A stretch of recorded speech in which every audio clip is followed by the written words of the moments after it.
Parang, we don't trust anyone anymore in this country. We don't expect justice anymore in this country. This is clear political harassment. This is clear political persecution. Pag threat sa'yo, baliwala. Pag threat sa kanila, national security. Saan ka? Yan, kaya may batas na bawal pag-usapan ng confidential funds. Ulit na namin sinasabi sa House of Representatives. Ma'am, pero tama po ba yung testimony kanina na receive yung testimony? We will wait for Colonel Velasco. Next question, please. Ma'am? Last two. Maria, make it brief. Make it brief. PBM said po na kung kanag po kadali magplano pagpatay sa isang presidente, paano pa kaya sa pangkaraniwan ng mga mamayan? Kung ganyan kriminal na pagtatangka, hindi dapat pinapapit ang pas. Yan ay aking papalagaan, sabi ni PBM. Oo. 'Di ba? Pumalag nga yung buong bayan nung pinatay ng pamilya nila si Benigno Aquino Jr. Next question. Next question. Ma'am, Marcel. na-verbalize nyo na po ba sa administration yung tungkol sa threat sa inyong buhay? Nabanggit nyo po kasi yun. Yes. Yes, ma'am. Ay, hindi. Hindi pa, ma'am. Nag-complain ako noon, if you can remember, in the media, and then they dismissed it. Everything is well documented with documents and videos. And nagsabi ang NSC na national security concern ang threat sa president, pero apparently they really do not consider the threat to the vice president as anything of a concern. So, what kind of country is this?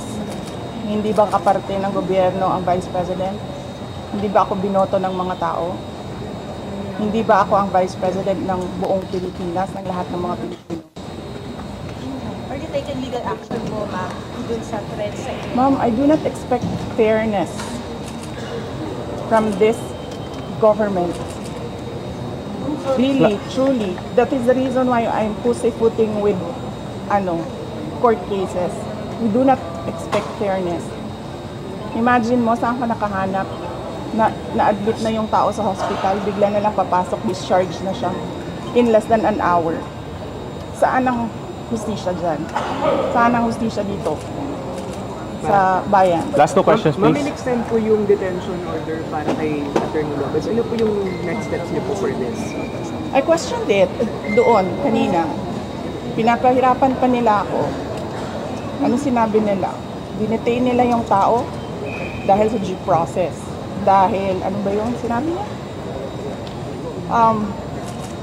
Walang due process ang pagpapatanggal kay Gloria Mercado at iba pang officials ng Department of Education. Ano sinabi ko kanina? The position of a USEC and ASEC is a position of trust and confidence by the appointing authority. Ngayon, ang appointing authority ng USEC at ASEC ng DepEd is the President of the Republic of the Philippines. Dapat tinatanong ng House of Representatives bakit tinanggap ni Pangulong Marcos ang resignation ng mga USEC at ASEC na yon sa Department of Education. Last question. Bakit nila pinipinalize si Yusek Lopez? Hindi ba dapat ang pinipinalize nila ang appointing authority? Last Isa two. pa, sir. Sandali. Ano ba yung sinabi nila? Evasive. And now, you clearly see, she doesn't know anything. Mas DepEd pa pala tayo. Pero pagdating natin sa OEP, makikita ninyo, she doesn't know anything about confidential funds. So, saan doon ang evasive answers? Last question. Penalize nila si Yusek Lopez for writing a letter to the Commission on Audit on the position of the Office of the Vice President regarding the release of documents regarding confidential funds. Bakit may penalize ang tao pumirma para sa isang opisina, posisyon ng opisina? Saan ang justisya dito? And ano sinabi nila kanina? Diba? Apparently, hindi nila alam ang batas. Ano sabi nila? Questionin mo na lang sa korte. Saan kami pupunta? sa mga ginagawa sa amin. Mismong komite, alam na nilang mali yung ginagawa nila. Sasabihin lang sa amin, pumunta ka sa korte. Napakadali na sabihin nila, okay, we will set aside the detention order. Pero hindi. Mali na nga yung una mong detention. Mali pa yung sumunod mo na order.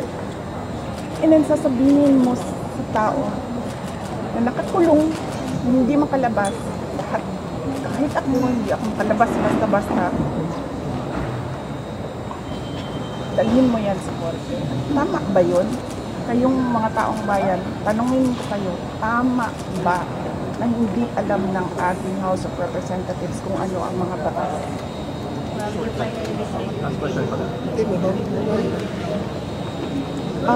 For the sake of the personnel of the Office of the Vice President. Because I clearly, sinasabi ni Joel Chua na we will not recognize you without an oath. And then, I'm continuing to question the constitutionality of their rules. Pero I cannot help the personnel of the Office of the Vice President if I have no personality to speak in that hearing. So I had to take that oath. Pero,